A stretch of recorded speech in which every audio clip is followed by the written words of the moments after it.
Bienvenidos una vez más a Despierta, el podcast que tiene como objetivo transmitir información sobre salud de una forma clara y sencilla a todo el mundo.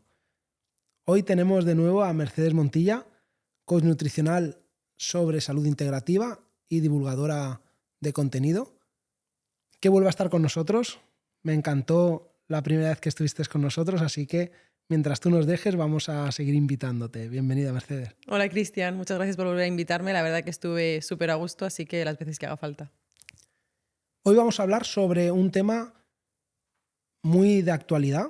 Vamos a hablar sobre ansiedad, glucosa y sociedad moderna, para entender un poco qué nos está pasando con la comida y qué relación vamos adoptando hacia la comida. Entonces, la primera pregunta que tengo para ti es, ¿realmente qué crees que es lo que ha cambiado en nuestra sociedad para estar tan ansiosos con la comida? El problema principal no es la comida, como bien dices, es el entorno en el que vivimos. Vivimos en un entorno de pantallas, de ruido, de redes sociales. Estamos hiperestimulados y al final tenemos un sistema nervioso que está agotado. Ese sistema nervioso tan agotado lo que te lleva es a necesitar cada vez más sistema dopaminérgico que se pueda calmar. Es decir, ya a cada vez que tengamos que comer algo no nos va a servir simplemente con un poco de pollo, con un yogur, con un brócoli. Necesitamos esos altos niveles de dopamina que nos den los alimentos ultraprocesados, ricos en grasa, en azúcares, en sal, para liberar, activar esos circuitos de dopamina y que sentamos esa relajación, ese sistema de bienestar. Por eso cada vez necesitamos más, como digo, ¿no?, para sentirnos mejor. Muy bien, hablas de sistema nervioso, que es un tema que da para mucho y que al final el sistema nervioso es lo que nos controla, es la base de nuestro día a día. Y has hablado también de ultraprocesados. Entonces, ¿dirías que los ultraprocesados son los culpables de lo que nos está pasando, de la relación que tenemos con la comida? Los ultraprocesados no son el problema, sino son el síntoma. No es donde hay que ir ahí, hay que ir a la base emocional, a qué hay detrás. Porque al final consumir ese tipo de productos está tapando algo que te está pasando.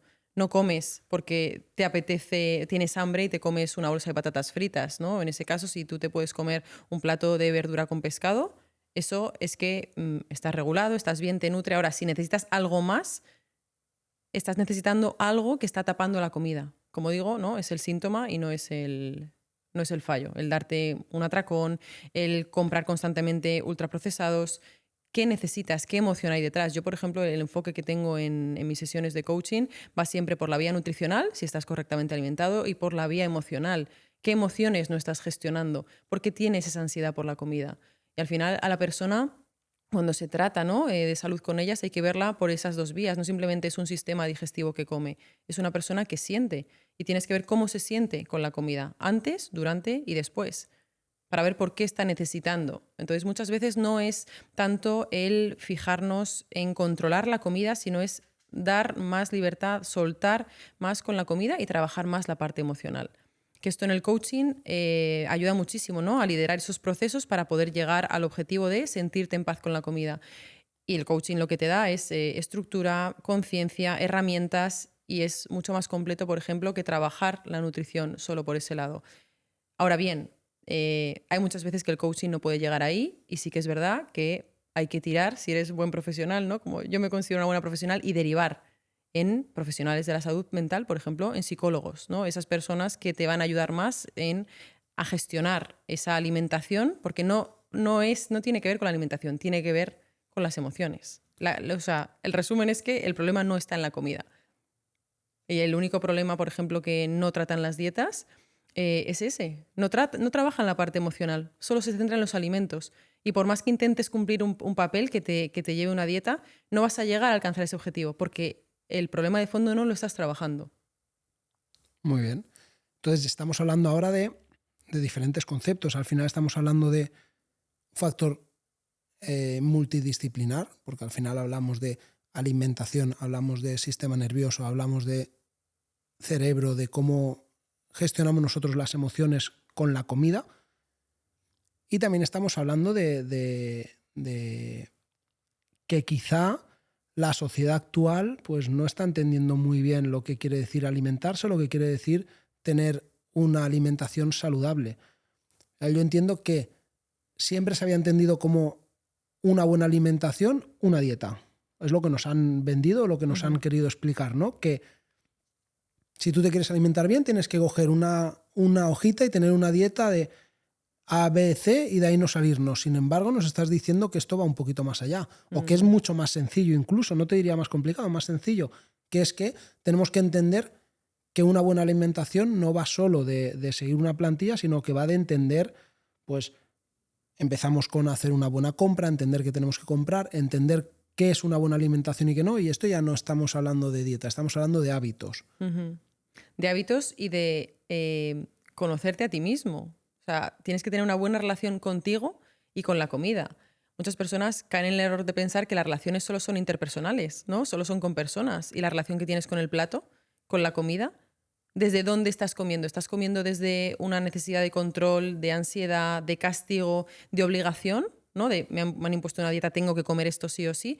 ¿O estás comiendo desde la flexibilidad, desde la consciencia, desde cómo para nutrirme necesito esta energía para poder vivir en el día, quiero esto para encontrarme bien, para dormir bien? ¿Desde dónde?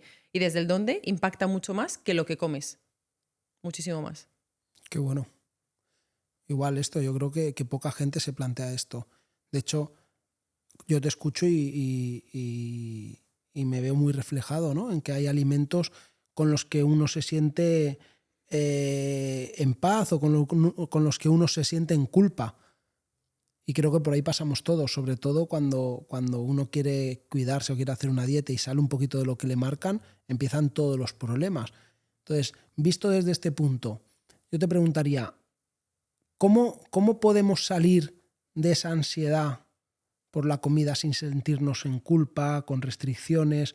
¿Qué tenemos que hacer? Porque creo que todos nos hemos visto en este punto, todos en algún momento de nuestra vida hemos hecho una dieta a causa o a consecuencia de querer cuidarnos, y en el momento en el que sales un día, un momento, nos empieza a llegar esa ansiedad, esa culpa. ¿Cómo podemos gestionar la ansiedad con la comida sin sentir culpa? ¿Cómo nos ayudarías tú en esto? Lo primero es preguntarte una pregunta muy sencilla. Si no estuvieras a dieta, ¿tendrías que saltártela? No. Vale. Entonces quizá hay que cambiar un poco el concepto y la forma de relacionarnos con la comida y dejar de estar a dieta o dejar de pensar que solo podemos comer ciertos alimentos y otros no, porque cuando tenemos esa rigidez siempre tendemos a saltarnos, ¿no? Hay un sistema, ¿no?, en el cerebro que se llama el sistema de reactancia, que es que cuanto más te prohíbes algo, tu cerebro más lo quiere. Entonces, cuanto más me prohíbo la Coca-Cola, el chocolate, las galletas, tu cerebro va a estar buscando el momento, el hueco para decir, ahora cómetelo. Y en lugar de comer un poquito, como puede ser, oye, me apetece de forma saludable un café con una galleta después de comer, y te lo comes y no tiene impacto apenas, ¿no?, en tu salud de forma perjudicial, el que te puedas comer ese paquete de galletas porque no te has permitido esa primera galleta, eso pasa. Porque el sistema de reactancia, como te digo, ¿no?, te hace que vayas hasta ese extremo, en lugar de permitirte ser algo flexible y poderte comer esa galleta puntualmente. Que ahí es cuando entra la culpa, cuando ya te has pasado. Que la culpa también hablo que es una emoción del pasado, porque no puedes hacer nada con ella. O sea, te estás arrepintiendo de algo que has hecho y estás todo el rato martirizándote. No debería haber hecho esto. De hecho, Marian Rojas Estapé, ¿no?, dice que vivimos en la sociedad del debería, y ahí estamos todo el rato atrapados y no salimos de ahí. Entonces, ¿por qué no hacer las cosas a conciencia y así se toman mejores decisiones con salud?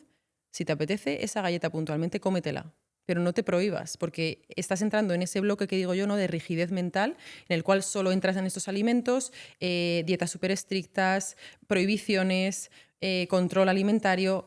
Y en cuanto te sales de ahí, te vas al otro extremo, como digo. Y estás en un bucle en el que no sales, ¿no? Rigidez, exceso, exceso, rigidez. Y es todos los días, los lunes me pongo a dieta.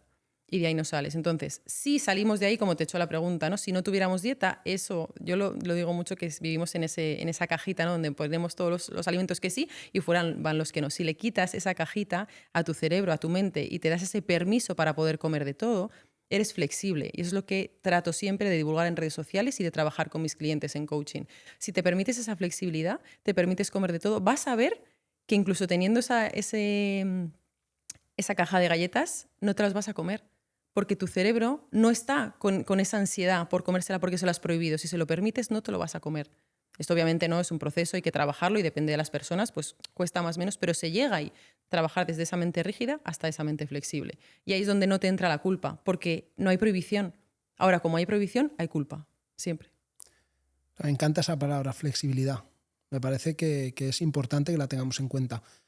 Y eso creo que va muy, muy asociado a las vivencias personales de cada uno, que al final lo has explicado muy bien. Te comes esa galleta y como una vez te la comes piensas que has fallado, entonces te permites el lujo de poder comerte el paquete, porque como ya he fallado, ya que fallo, fallo bien. Uh-huh.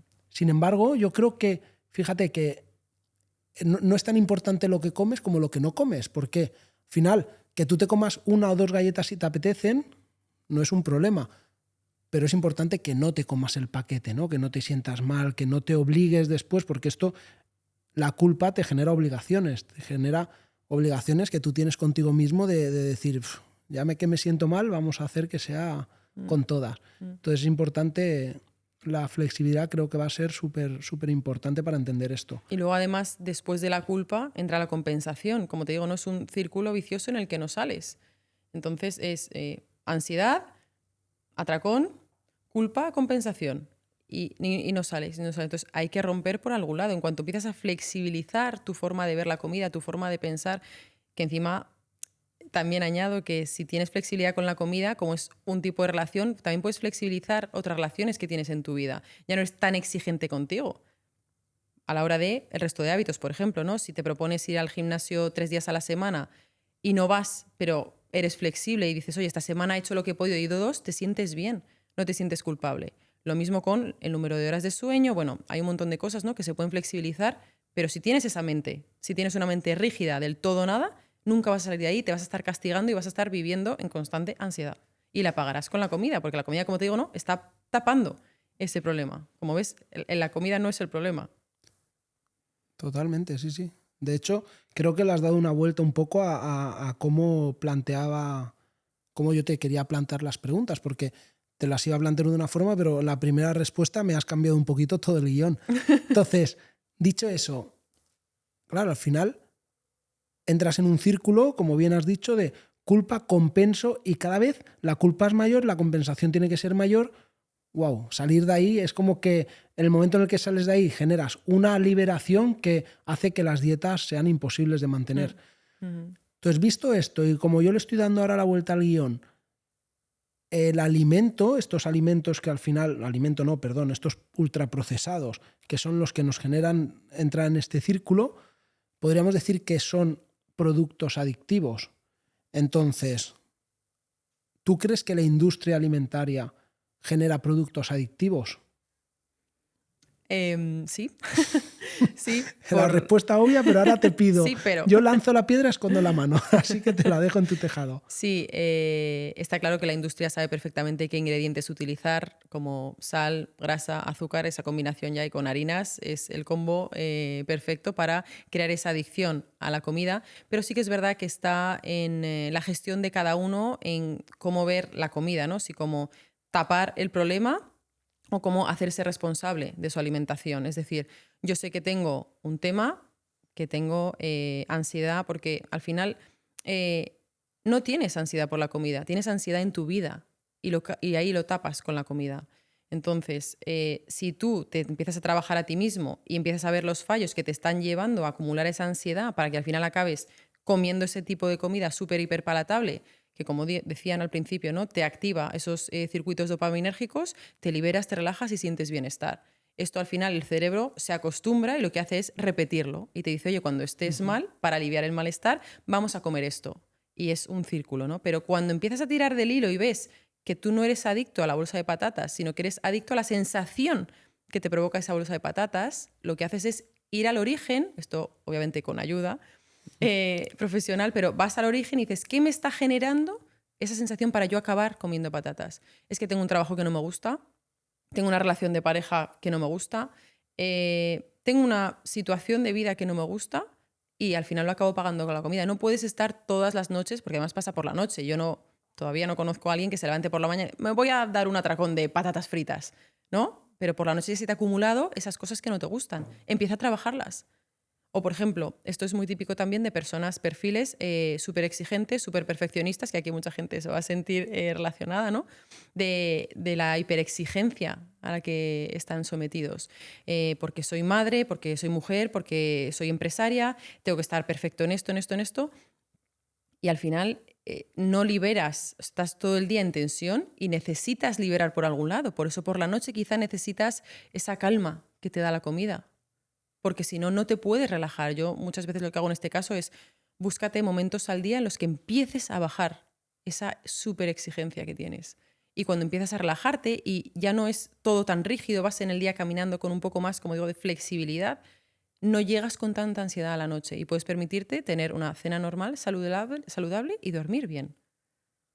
Pero tienes que bajar durante el día, porque no es como por la noche por arte de magia, ya vas a comer comida normal, comida real. Esto va también un poco, es un problema social de lo que nos autoexigimos. Tú lo has dicho, debes ser, debes hacer. Wow, cuidado con eso, que al final quizá no debamos exigirnos tanto. Bueno, yo también me considero una persona muy exigente conmigo misma y hay muchas veces que paro un poco la cabeza y digo, ¿por qué? Yo estoy feliz con cómo estoy, sí, pues ya está, aquí estoy bien, me siento cómodo, me siento en confort, nos sirve, pero es verdad que la sociedad nos lleva un poco hacia más, hacia ver la perfección, que la perfección no existe, pero nos la quieren vender un poquito. Pero si entonces ya nos estamos yendo a que, obviamente, fíjate lo que te he dicho antes, con una sola respuesta me has cambiado un poquito la forma de pensar. Entonces, obviamente, la necesidad de guiarse, la necesidad de dejarse aconsejar o de dejarse trabajar por profesionales es fundamental, obviamente. Esto no lo olvidemos.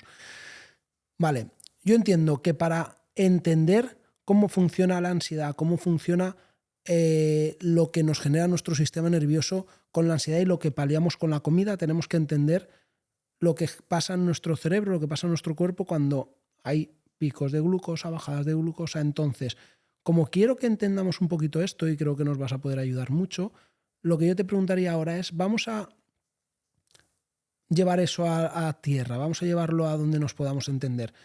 ¿Qué es la glucosa? La glucosa es un azúcar simple, ¿vale? Entonces, al final nuestras células, tejidos se nutren de ese azúcar para alimentarse. Eso es a nivel básico, para que todo el mundo entienda que es un sustrato energético, ¿vale? La glucosa. Pero sí que hay que ver qué impacto tiene en nuestro cuerpo en función de cómo se consuma. Entonces, si quieres, puedo hablar de cómo afecta la glucosa, como has dicho, ¿no? Al estado de ánimo o qué viaje hace la glucosa, ¿no? por nuestro sistema, bueno, todo nuestro sistema. La glucosa también, para no demonizar, a mí no me gustan los extremos, siempre hay que contextualizar, por supuesto, individualizar, pero la glucosa no es mala. Lo que es mala es la gestión que se hace de la glucosa y sobre todo del exceso, porque vivimos en una sociedad en la cual estábamos tranquilamente en España con nuestra dieta mediterránea y de repente nos viene la influencia americana y ya la dieta mediterránea desaparece y nos empezamos a llenar de comidas altamente ricas en hidratos de carbono. Entonces, en ese exceso es donde empiezan los problemas con la glucosa en nuestro organismo. Porque si tú estás comiendo un plato de verduras con tu patata cocida, con tu pescadito, no hay ningún problema. El problema está en que le empiezas a meter pan, le metes luego unas galletas, luego te vas a cenar pizza, venga a consumir hidratos de carbono. Entonces, la glucosa, que debería ser el sustrato energético y regulado por tu sistema para que también la insulina funcione bien, ¿no? Que al final la insulina, bueno, pues es una hormona segregada por el páncreas que al final hace que llegue la glucosa donde tiene que llegar. Cuando hay un exceso de glucosa, tu sistema cortocircuita. Entonces ahí es donde entran los problemas, porque la glucosa al final lo que hace es subir o bajar en función de si le das más o menos comida. ¿Qué ocurre cuando le das mucha glucosa, ¿no? Por ejemplo, estas comidas con alta carga de hidratos de carbono, un pan blanco, por ejemplo, en el desayuno, con un poco de tomate. Error. Eso es un desayuno muy típico, ¿no? Pan con tomate en una cafetería, pues error. Ahí te va a dar un pico muy grande de glucosa que lo que va a provocar, que esto es para que la gente lo entienda bien, es una subida alta de energía de qué bien me siento, que es el desayuno me sienta genial, pero lo que sube, baja. Entonces, en esa bajada van a pasar varias cosas. La primera, vas a sentir cansancio, te vas a agotar. Pongo el ejemplo del desayuno, pero puedo ponerte también el ejemplo de comerte un arroz. Cuando baja, ¿No tendrán ganas de echarte la siesta después de un buen arroz? Pues Siempre. es el efecto del arroz, ¿vale? El efecto de baja la glucosa, tienes cansancio. Aparte de esa bajada de energía, te entra también hambre, porque en cuanto baja la glucosa, tus células te dicen, yo necesito más comida. Entonces te hacen tener hambre y ¿qué hacen? Llevarte a un circuito en el cual vas a tener que estar dependiendo de comidas altamente energéticas, ¿no? A base de hidratos de carbono, para estar dependiendo constantemente de la glucosa para tener energía y para no estar cansado y no tener hambre. Entonces ahí hay que tener cuidado. Siempre digo, acompaña una comida rica en hidratos de carbono con proteína o grasa. Por ejemplo, ¿cómo mejorar? ¿No? Que al final la gente es lo que va a querer. ¿Cómo mejoro esa tostada con tomate? Añádele jamón, añádele pavo, añádele unos huevos, añádele aguacate, aceite de oliva, grasa y proteína. Porque al tomarte todos esos macronutrientes a la vez, de forma conjunta, se va a regular la glucosa. Como digo, no va a ser plana porque ese no es el objetivo, que eso también hay gente que habla mucho en redes sociales de las subidas y bajas de glucosa hay que regularlas y estabilizarlas. No, tiene que haber una fluctuación, pero saludable, no saludable, ¿no? Que es lo que provoca siempre solo el hidrato de carbono. Entonces, cuando tienes esas subidas y bajas, como decía, ¿no? Esa pérdida de energía, esas ganas constantes de picotear y ya te lleva una mala relación con la comida, porque no dejas de comer. Entonces, para regularlo, mejora esos platos con proteína o con grasa, por ejemplo. Muy bien. Mejoramos grasa, proteína, nos genera una saciedad mayor, una regulación mayor, nos evita picos. ¿Y no sería más fácil eliminar alimentos como, por ejemplo, si hablamos de hidratos, poder intentar eliminar hidratos? ¿Sería una solución o no nos serviría? No hay que eliminar los hidratos de carbono, hay que aprender a comerlos. Ok, vale, me encanta. Perfecto. Subidas y bajadas, picos de glucosa. ¿Qué más cosas pasan en nuestra vida con esto? ¿Cómo más afectan? Obviamente nos has dicho que a nivel de nutrición, subidas, bajadas de glucosa generan eso, que nos entra cansancio, nuestro sistema digestivo tiene que trabajar mucho, entonces nos deja agotados, nos genera más hambre. Perdón que te corte, y una aparente adicción a la comida. Porque necesitas comer el discurso que muchas escucho veces. muchísimo es soy adicto a la comida, es que no puedo estar sin comer más de 2 horas. Eso a mí ya me dice mucho de la persona. Me dice que estás alimentándote mal, de forma incorrecta, porque no eres adicto a la comida, no necesitas comer cada 2 o 3 horas. Si realmente comes un plato saciante, no necesitas comer cada 2 o 3 horas. Puedes estar 5, 6 horas sin comer. Incluso más. Incluso más, sí, bueno, pero por decir tampoco quiero que la gente se asuste, pero puedes estar incluso más. Muy bien. Más. Pero aparte de eso, ya no nos vamos a me da hambre cada 3 horas o me da sensación de hambre. ¿En qué más cosas afecta nuestro día a día? ¿O cómo se regula esa glucosa? Porque hay estados de ánimo que también generan picos de glucosa. Va más allá de solo el hidrato, ¿no? Cuéntanos un poco más. La glucosa no solo se altera con la comida, quizá no es eso el punto, sino que, bueno, tú lo sabes además, yo estuve llevando una temporada un glucómetro, que bueno, al final es un dispositivo que te mide la glucosa en sangre, que bueno, en su origen no estaba diseñado para que lo llevaran las personas con diabetes, pero sí que es verdad que ahora se monitoriza mucho para ver cómo está el estado de salud de una persona, para mejorarlo. Se usa mucho en deportistas, por ejemplo, y yo pues lo quise probar. Entonces no solo observé que la glucosa se variaba con la comida, que además hice muchísimas pruebas para descubrir qué alimentos subían, bajaban más o menos, sino que también me di cuenta el impacto que tenían las emociones, el impacto que tenía el sol y la luz artificial. Por ejemplo, con las emociones, y cuento 2 casos puntuales, me di cuenta sin querer, hablando un día con mi madre por teléfono, dije voy a ver cómo está la glucosa después, y me había bajado la glucosa 20 puntos después de una comida, porque la voz de mi madre, a mi sistema, quizás si habla mi madre contigo no, pero a mí me relajaba. Entonces podría ser que otra persona te generara picos. Correcto, por esta misma relación. Correcto. Y me pasó también cenando con unas amigas que dije, hoy como lo tenía puesto, yo estaba de experimento conmigo misma y dije, voy a cenar pizza, luego me tomé unas chuches de postre, o sea, todo lo que diría, me va a subir el glucómetro, que me va a saltar. Pues no me subió la glucosa tanto como me subió, por ejemplo, con un desayuno que hice rico con plátano, con un bowl de fruta y demás. Y en esa comida, en esa cena, me bajó. Además, cena, ¿no? Que Sí. por la noche sube mucho más la glucosa dependiendo del impacto que tengan los hidratos de carbono.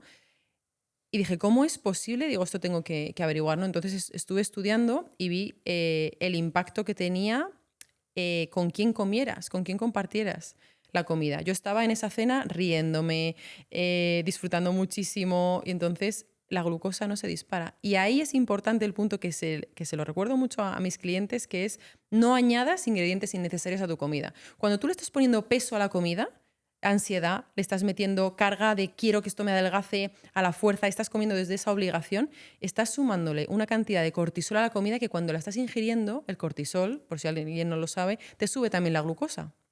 Entonces, un plato inocente puede que te afecte mucho más de lo que tú te piensas porque dices, esto me va a ir bien. No, esto te va a subir más la glucosa de lo que parece porque le estás añadiendo ese ingrediente innecesario que es el peso de quiero que adelgace, ansiedad, no estoy comiendo lo que quiero, lo estoy comiendo por obligación. Eso hay que tener muchísimo cuidado. ¿Cómo estás comiendo? ¿Con quién te estás rodeando? Porque te afecta. Y luego ya, como te decía también, el sol y la luz artificial. Con este tipo de luces nos podríamos poner un glucómetro y estar comiendo el mismo plato que nos podemos estar tomando luego en la playa y aquí subirnos mucho más la glucosa que en la playa. El sol te regula la glucosa. Yo siempre recomiendo, por favor, cuanto más expuestos al sol, a la luz natural a la hora de comer, mejor. Mejor. O sea, lo que estás diciendo es brutal. Lo que estás diciendo, el resumen es que las relaciones humanas, sanas, que nos generen, el poder comer, por eso, claro, por eso nos sienta también a nosotros los valencianos la paellita el domingo en casa, en la terracita, con familia, con amigos, Es perfecto. pasándolo bien, aunque sea un plato de hidratos, eso es maravilloso. Hay que cogerlo con pinzas, ¿eh? No quiere decir Claro. esto que cuando salgo por la noche con amigos vale todo, porque no es así, pero me parece que has dado unos datos brutales. Además, sobre todo, como dices, unos datos medidos en ti, comprobados, que no es una sensación, sino son unos datos que a lo mejor en otras personas son diferentes, pero me ha encantado, porque obviamente cada vez más se está estudiando, cada vez más se está siguiendo la línea de que las relaciones humanas son fundamentales, que necesitamos ser felices, que al final esto nos da salud. Eso también a nivel cuando comes, no con quién comes, como decía, de quién te rodeas, pero también de lo que tu cerebro se está nutriendo, ¿no? Yo ha habido algunos clientes que les he dicho, a la hora de comer no vas a comer con tus compañeros de empresa, te vas a ir solo a comer. Porque las conversaciones que estás teniendo te están generando estrés. No he mandado este mail, no he llegado al presupuesto, no tengo el jefe me va a echar la bronca. Como repito, no es el plato, es que estás añadiendo una serie de información invisible que te está pesando más en el plato, que tú no estás viendo y se está cargando tu salud. Entonces, si te está generando más estrés comer que lo que te generaría comer solo, o sea, vete a comer solo. ¿No? Entonces, a la hora de comer también las noticias, ¿qué estás escuchando? Obvio. La situación que hay en el mundo, de lo que sea, ¿no? Tampoco voy a mencionar. Te está cargando. Te estás comiendo triste, te estás comiendo enfadado. Es que eso te lo estás comiendo también. Preocupado, porque te genera una preocupación. Y luego ya no es solo a nivel cortisol y glucosa, es que también los jugos gástricos se alteran, la microbiota se altera, estoy hinchado y cómo puede ser si es que he comido bien. Pero es que te estás tragando información que no estás viendo. Y eso es a lo que más atención hay que prestarle, más que a lo que comes. A esa información invisible de la que nadie habla. Y que ningún profesional te dice, porque yo voy a lo mismo. Nosotros como sector sanitario tenemos la obligación moral y ética, y profesional sobre todo, de explicar cosas. Entonces, claro, esto ya no va de, volvemos a lo de antes, de una dieta estricta nos va a ir bien o mal. Fíjate todo lo que estás diciendo, cómo afecta, dónde, cómo y con quién en un mismo alimento. Ya no vamos solo a si el alimento es de calidad o no, vamos a Mucho más. entorno. Entonces, claro, a mí ningún nutricionista me explica esto que nos acabas de explicar tú ahora, que es súper sencillo, que cuando me lo explicas lo entiendo y me parece súper lógico, pero claro, es que el entorno importa muchísimo, qué bueno. Hay que, sí, abrir esa visión, como digo, integrativa de ver la salud. No es la comida por un lado, la salud por otro. Tienes que tener esa visión integrativa para, oye, aunando ciertas características, te creas un contexto favorable para tu salud. Qué bueno. Vale, hay una cosa que no quiero que se me pase, ¿vale? Y yo es que en este tema seguiríamos hablando horas y me encantaría que nos siguieras explicando la experiencia esta que has tenido seguro ha sido súper enriquecedora. Pero hay un tema que no me gustaría que se me pasara y es, volviendo a el hambre, a la sensación de necesidad de comer, ¿cómo identificamos o diferenciamos hambre real de hambre emocional? Porque son cosas diferentes y creo que sería un dato muy interesante que nos pudieras explicar. Bueno, por un lado, como te he dicho, no está ese contexto de vida que tenemos ahora mismo tan hiperestimulado, ¿no? Con pantallas, con demás, que te hace también ir hacia ese extremo de comer productos ultra palatables, pero también está el tema de cómo poder reconocer cuando tienes hambre y cuando no. Es muy fácil. Si tú te comerías un plato de pescado, cuando dices tengo hambre, es que es hambre real. Si dices tengo hambre y te ponen un plato de pescado y no te lo quieres comer, es hambre emocional. Es decir, el hambre emocional es algo que quieres muy concreto. Yo quiero esta chocolatina, quiero esta galleta y no hay manera de que te comas otra cosa. Eso es hambre emocional, no es hambre real. El hambre real, por ejemplo, se va al poco tiempo. Es decir, tú comes, te nutres, te sacias y se acaba el hambre. El hambre emocional no. Tú abres una bolsa de palomitas o de patatas, ¿cuánto tiempo puedes estar comiéndola? Toda Infinito. mi vida. Toda tu vida, ¿no? Sigues ahí. Entonces, eso es hambre emocional también. Normalmente, como digo, ¿no? Son alimentos, productos concretos y el hambre real son alimentos. Y ahí puedes diferenciar. Cuando, más que nada, yo no digo cúlpate y di, esto es hambre emocional, lo estoy haciendo mal, sino empieza a ser consciente poco a poco y empieza a diferenciar y empieza a evaluar, porque en coaching lo hago mucho. Lo que no se mide no se puede mejorar. Si tú estás viendo al cabo de una semana, oye, ¿cuántas veces he comido con hambre emocional? 5, 7, 15. ¿Qué ha pasado ahí? No vayas a me comprar la patata tiene la culpa. No. ¿Qué ha pasado en mi día para haber llegado a ese hambre emocional? Vas a empezar a gestionarlo mejor. Y a la semana siguiente te vuelves a evaluar. ¿Cuántas veces he caído? Pues mira, he sido capaz de gestionar 7 y otras 7 no. Voy mejorando, voy para atrás. Qué bueno. Y cuando vas haciéndolo semana a semana, al final te encuentras con que, pues igual en la semana igual tienes un día malo y un momento que no has sabido gestionar y se te ha ido, pero ya no son 15. Y esto es un camino, es la vida, hay que recorrerla, nunca vas a hacerlo perfecto, pero aprende a gestionarlo. Mejora cada día. Te iba a hacer una pregunta, pero creo que no, que sería errónea, que la pregunta era un poco, yo te iba a decir ahora, vale, pues con cuando sabemos que es un hambre emocional, ¿cómo lo gestionamos? Pero creo que es una pregunta errónea y te lo voy a justificar. Creo que cuando somos conscientes de que tenemos hambre emocional de forma recurrente, es el momento en el que tenemos que decir, vale, esto que me está pasando no es algo que tenga que gestionar yo. Tengo que dejarme ayudar, tengo que buscar ayuda y tengo que entender qué proceso, porque creo que sería un proceso muy complicado sin ayuda. Entonces, cuando tengamos hambre emocional nos tiene que servir para saber que estamos en un momento en el que tenemos que dejar que alguien nos ayude, que alguien nos entre un poquito en esa causa, vea si es por un motivo o por otro y que tengamos muy claro que todos los motivos se pueden solucionar. Porque yo veo mucho, lo traslado ya no tanto a la nutrición, lo traslado al bienestar general. Mucha gente que tiene problemas recurrentes de una articulación, de un músculo, que al final te das cuenta que no es real, que aquí hay una causa de base y que es una cosa en la que nos quedamos de, no, es que mi problema viene, la ansiedad a mí me la genera el trabajo, pero claro, yo no puedo dejar este trabajo, error. Mi ansiedad me la genera una pareja, pero claro, es que llevo 20 años con esta pareja y no lo puedo dejar, error. Todo se puede cambiar.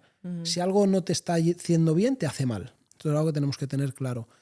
Y en esta vida, todo lo que hace mal, tenemos la capacidad, en la actualidad, tenemos la facilidad y la capacidad de cambiarlo. Entonces creo que el hambre emocional nos tiene que abrir una alertita de decir, vale, es hora de que nos dejemos ayudar. Y que ahí entra la función del acompañamiento, del coach, de profesionales que tienen que ocuparse de esto. Y que tener hambre emocional no es malo. Que eso también hay muchas personas que se dedican a divulgarlo. Tienes hambre emocional, tienes que solucionarlo porque es un problema. Bueno, nosotros cuando nacemos viene desde pequeños, es algo biológico. Tu madre cuando lloras te da de mamar, te da el pecho. No sabe lo que te pasa, pero eso te calma. Entonces nacemos y crecemos con ese vínculo, por lo tanto asociamos siempre la comida a calma desde el principio. Y eso ya te lleva a construir esa serie de hábitos en base al origen. Muy bien. Y una vez entendido esto, no quiere decir, bueno, pues como ya lo hacemos desde pequeños está bien. No hay que normalizarlo, pero que si tienes hambre emocional, que entiendas que es algo normal, intrínseco. Y que además somos una sociedad, sobre todo la sociedad española, que nos encanta celebrarlo todo con comida. Entonces no solo está para lo malo, ¿no? Para el aburrimiento, para la tristeza, sino, oye, mismamente ha ganado un partido de fútbol mi equipo, pues voy a celebrarlo y... Vale, eso es hambre emocional. Tú no estás queriendo comer las patatas con la cerveza, pero quieres celebrarlo. También permitámonos ese hambre emocional, que no tiene que ser solo hambre real. Tenemos que permitirnos eso, no irnos al extremo de yo solo por el camino de lo correcto. Sí, que al final la alimentación nos da mucho más que nutrición. Eso es. Al final nos nutre, nos genera energía, muchas cosas, pero aparte la nutrición tiene que ser una... Tienes que encontrar ese equilibrio, o sea, que la base sea saludable, que sea para nutrirte, que el objetivo de comer sea ese. Pero permítete esa flexibilidad de poder tener hambre emocional, de poder comerte una pizza con tus amigos cuando te apetezca, que además ya hemos visto que si te la comes en ese ambiente distendido tampoco te va a afectar tanto como si te la comes. Es peor comértela con control de me estoy pasando, mañana tengo que compensar, que comértela en un ambiente distendido. Entonces, aprende a encontrar ese equilibrio. Vale, y ahora, un tema quizá un poco conflictivo. No quiero que esto, si vemos que se nos va a liar, se concisa y ya está, pero... ¿Sabes una cosa que yo veo que a la gente le genera también mucha ansiedad, o a mí me lo ha generado en algún momento dado? El tener que cumplir con todas las comidas, todas las obligaciones. Entonces, el hecho de nosotros nos han educado que tenemos que desayunar cuando nos levantamos, tenemos que almorzar, tenemos que comer, tenemos que merendar, tenemos que cenar. Y además muchas de ellas son actos sociales. Entonces, ¿qué pasa si una persona se levanta, no tiene hambre, no quiere desayunar, no quiere hacer ese acto social de almorzar, no quiere cenar? O sea, este ayuno intermitente, este dejar de eliminar comidas, hay que está muy evidenciado que da mucho a la salud, que puede ser muy beneficioso para la salud, pero también veo que hay mucha gente que el hecho de tener que obligarse a comer genera una ansiedad. A mí muchas veces llegar a casa por la noche y estar cansado y no apetecerme cocinar, no me apetece cenar, pero digo, ostras, tengo que cenar porque me han educado en que tengo que cenar. Esto a mí me generaba mucha ansiedad y no me ayudaba nada a mi relación con la comida. Entonces, ¿cómo meterías tú el ayuno intermitente? Te hago la pregunta más sencilla. ¿Sí, no, es bueno, no es bueno? Bueno, el ayuno intermitente, expuesto de la forma que me lo has planteado, es una obligación más, quizá en el sentido de tengo que comer tantas veces al día y hacer ayuno, ¿o de qué forma estás planteando la pregunta del ayuno? Claro, porque yo el ayuno lo entiendo como algo positivo, porque a mí, creo que a mí personalmente en la salud me ayuda. Y es positivo porque entendí que no tenemos la necesidad de comer las 5 veces que nos han dicho, que al final eso no es salud, eso es un estereotipo social que se ha creado. Entonces, que lo creó la industria alimentaria. Exacto, que lo creó la industria alimentaria. Estos son el tipo de temas que no quería que nos metiéramos, pero entonces no es ningún problema no comer 5 veces, no es ningún problema evitar las cenas, evitar los desayunos, comer con hambre, ¿no? ¿Cómo nos aconsejarías tú gestionar emocionalmente, hacer esa gestión de las comidas? Bueno, el ayuno intermitente además tiene muchísima base científica. Esto no es algo que tú y yo, digamos, nos sienta bien y lo hacemos. Y a muchos niveles, no solo a nivel de perder peso, que eso es una herramienta que a mí me parece nefasta para introducírsela a las personas. Es una vía de perder peso porque la gente se obsesiona con el ayuno y me encuentro personas que me vienen a consulta diciendo es que a mí hacer ayuno me está dando ansiedad porque estoy contando las horas que faltan para comer. Ese no es el propósito del ayuno. Y, por ejemplo, uno de los beneficios buenísimos y que muy poca gente habla del ayuno intermitente es que te ayuda a regular hambre-saciedad. Te ayuda a tener ese hambre real del que hablábamos antes, a conectar con tu cuerpo, tus sensaciones y cuando tu cuerpo esté preparado para comer te diga, tienes hambre, come. En cambio, vivir en constante alimentación cada 2-3 horas, 5 veces al día, te desconecta totalmente de tus necesidades fisiológicas. Y ahí entra el problema, porque comes sin hambre porque es la hora de comer. ¿Qué es eso? No. Entonces, el ayuno intermitente lo que hace es, oye, lo que decía, si estoy por la noche cansado y no me apetece cenar, no cenes. Es que nadie te ha impuesto tienes que cenar, la sociedad. Sí, la industria. Pero tú no. Entonces, si no quieres cenar, no cenes. Si no quieres desayunar, no desayunes. Espera que tu cuerpo te diga cuándo es la hora de comer, no el reloj. Come con hambre, sáciate y hasta la siguiente vez que tengas hambre. Sencillo. Qué bueno, me encanta. Vale. Ahora, solo te voy a pedir una cosa para despedirnos. Un mensaje de resumen, de cierre. Un mensaje que nos des a todos, que puede servir algo que has dicho, que lo matices un poquito, pero si nos tuvieras que dar un mensaje a todos los que te escuchamos, ¿cuál sería? Deja de añadir esos ingredientes invisibles a tu plato como la ansiedad y el cortisol. Perfecto, me encanta. Ujú. Perfecto, pues por mí lo tenemos. Te vuelvo a decir que muchas gracias. Es un placer tenerte. Es un placer escucharte, que podamos compartir contigo, que tú compartas con todos nosotros la información que tienes. Y te aviso que yo voy a intentar exprimirte más. Hasta que tú me dejes, yo voy a ir Volveremos. llamándote a la puerta, porque cada tema que me apetezca tocar y vea que nos puedes aportar algo, te voy a intentar traer. Estaré encantada. Al final lo que quiero es hacer esto fácil para la población y que aprendan a comer mejor y con una mejor relación con la comida. Ese es mi objetivo. Muchas gracias. Gracias a ti, Cristian.